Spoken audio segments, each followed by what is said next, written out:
안녕하십니까. 주말에 이건희 회장의 갑작스러운 별세 소식이 전해져 왔습니다. 먼저 삼가 고인의 명복을 빕니다. 이건희 회장의 투병 기간이 길었던 만큼 별세 시점에도 주목해볼 이유가 있을 것 같습니다. 현재 세법상 상장 주식의 상속세 결정 기간은 사망 시점 전후 2개월입니다. 밑에 있는 그래프는 달러 지수와 코스피 주가 지수의 상관관계를 확인할 수 있는 그래프인데요.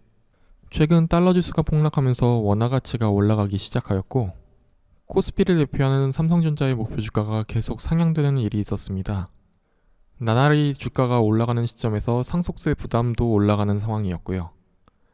향후 몇 년 내에 별세 시점을 선택해야 하는 상황이었다면 이 시점에서 소식이 나온 것에 어느 정도 영향이 있지 않을까 싶습니다. 먼저 상장수 주식 관련 상속세에 관한 것부터 알아보겠습니다. 지난 6월 말 기준 15조 6천억가량이었던 이건희 회장의 주식 평가액은 주가가 그 이후 꾸준히 반등하면서 약 18조 2천억 원까지 올라온 상태였습니다. 상장 주식에 대한 상속세 총액은 28조 2천억 원의 20%를 할증한 후 상속세 최고세율 50%를 곱하고 자진신고 공제세액 3%를 한 금액으로 대략 10조 6천억 정도가 나오게 됩니다. 10조가 넘는 금액을 세금으로 납부해야 하니 급하게 주식을 팔아야 하는 거 아닌가 걱정하시는 분들이 계실 텐데요. 결론부터 말씀드리면 그럴 일은 없어 보입니다. 블룸버그에서 방금 나온 추모기사에 따르면 이건희 회장의 추정 개인 재산은 23조 3,600억 정도로 파악하고 있다고 합니다. 이 중 공개된 상장 주식이 18조 3천억이니까 나머지 비상장 주식, 현금, 부동산 등의 합이 대략 5조 정도로 추정되고 있습니다.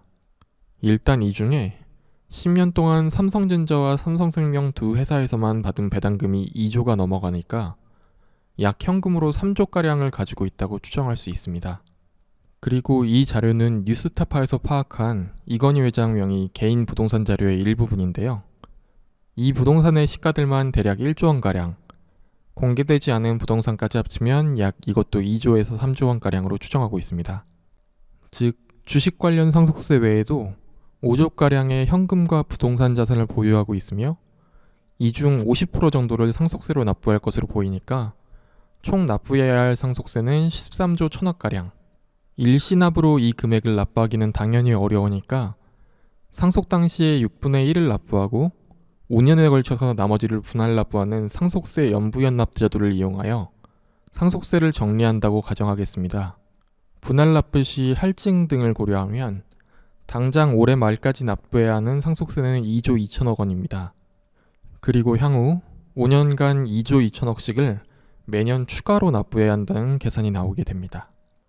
아까 이건희 회장의 현금성 자산으로 5조가량을 보유하고 있다고 추정했으니 적어도 올해 말과 내년까지는 주식 매각 없이 상속세 납부가 가능하다는 결론이 나오게 됩니다. 그렇다면 삼성그룹 주식에는 어떤 영향이 올지 한번 살펴봅시다. 살펴볼 만한 주식으로는 삼성전자, 삼성물산, 삼성생명 및 삼성화재, 그리고 삼성바이오로직스 정도가 있겠습니다. 먼저 삼성전자입니다. 이건희 회장의 보유 지분이 약 12조가 넘기 때문에 주가가 상승하면 상승할수록 상속세 납부 금액이 늘어나게 되는 상황입니다. 그래서 적어도 2개월간은 주가가 눌릴 확률이 어느 정도 있어 보입니다. 다만 배당주 관점에서는 상속세 납부 재원 등을 마련하기 위해 차차 배당을 확대해 나갈 것으로 보입니다. 삼성생명과 삼성화재가 보유하고 있는 삼성전자 지분을 처분해야 하는 상황이 변수입니다만 당장 이루어져야 하는 것이 아니라 시간을 두고 정리할 것으로 보입니다. 다음은 삼성물산입니다. 삼성물산의 경우 이건희 회장의 지분이 약 6천억 원가량으로 상대적으로 주가 상승 제한 이슈에는 자유로운 상황입니다. 향후 지배구조 개편과 관련하여 삼성전자의 인적 분할과 함께 합병을 진행할 것이라는 관측이 있는데 이를 위해서 삼성물산의 재평가가 진행될 것이라는 추측이 있습니다. 개인적으로는 향후 건설 부문이 재평가로 인하여 주가의 레벨업이 진행될 확률이 상당히 높다고 보고 있습니다. 삼성생명의 경우 마찬가지로 이건희 회장의 지분이 2조가량으로 상당한 금액이기에 2달 동안의 주가 상승은 제한될 만한 측면이 충분히 있습니다. 하지만 향후 보험업법 개정 등으로 삼성전자 주식에 대한 매각이 실현될 시에 삼성생명과 삼성화재에 대한 주가 재평가가 일어날 확률이 있습니다. 다음은 삼성바이오로직스입니다. 결국 삼성물산이 보유하고 있는 삼성바이오로직스 주식과 삼성물산 건설 부문의 가치를 극대화해서 어떤 비율로 시장에서 교환하느냐가 향후 지배구조 개편의 방향을 결정지을 겁니다. 저는 아무래도 바이오보다는 건설 부문의 향후 성장성을 더 높게 보고 있고요. 전 시간에 원화 가치와 코스피의 움직임, 그리고 원화 가치에 직접적인 영향을 받는 저 PBR주에 대해서 말씀드렸는데요. 재미있는 데이터를 하나 발견해서 추가로 살펴보겠습니다. 저 PBR 주식과 환율의 상관관계를 백테스팅 해볼 만한 수치가 없을까 고민하다가 발견했는데요. 코세프 저 PBR 가중 ETF라는 종목입니다. 코스피 200 종목 중 최근 8분기에 4분기 이상 수익이 나는 종목 중에 PBR이 낮은 종목일수록 큰 가중치를 주게 설계되어 있는 ETF입니다. 주요 구성 종목은 다음과 같습니다. 태광산업, 현대백화점, HTDC, 금융지주들, 그리고 현대산업개발 등 최근에 제가 언급했던 종목들이 다양하게 담겨져 있습니다. 달러 지수와 함께 백테스팅을 해본 결과 거의 완벽하게 반비례하는 것을 알 수 있습니다.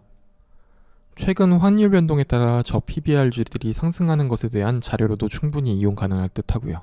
이 영상을 제작하고 있는 주말에도 역외 시장에서 원화가 또 올라서 1120원대로 진입했습니다. 월요일에도 아마 자산주들의 좋은 시세가 있지 않을까 합니다. 오늘 내용을 요약해 보겠습니다. 첫째, 이제까지 코스피의 상방밴드를 제한하던 삼성그룹의 상속세 납부 금액이 올해 말까지는 적어도 확정지어지게 됩니다. 향후 예상되는 환율 하락 속에 코스피의 대세 상승장이 나올 확률도 상당히 커지고 있다고 볼 수 있겠습니다. 두 번째로, 흘러나오고 있는 자료들을 가지고 추정해 보았을 때 적어도 내년까지 삼성그룹의 상속세 납부 준비는 끝났다고 보시면 될 것 같습니다. 월요일에 삼성 관련주 급등이 나올 때 삼성전자와 삼성생명에 대해서는 어느 정도 보수적인 시각을 놓고 바라보셔야 할 것 같습니다. 향후 삼성그룹의 지배구조 개편이 이슈가 될 텐데 삼성바이오로직스처럼 큰 시세를 줄 만한 종목이 나올 것 같습니다. 개인적으로는 삼성물산의 건설 부문, 그리고 삼성바이오로직스, 삼성 SDS를 주목해 보고자 합니다. 이슈가 많은 한 주가 될 것 같습니다. 다들 이번 주도 성공 투자하시기 바랍니다. 감사합니다.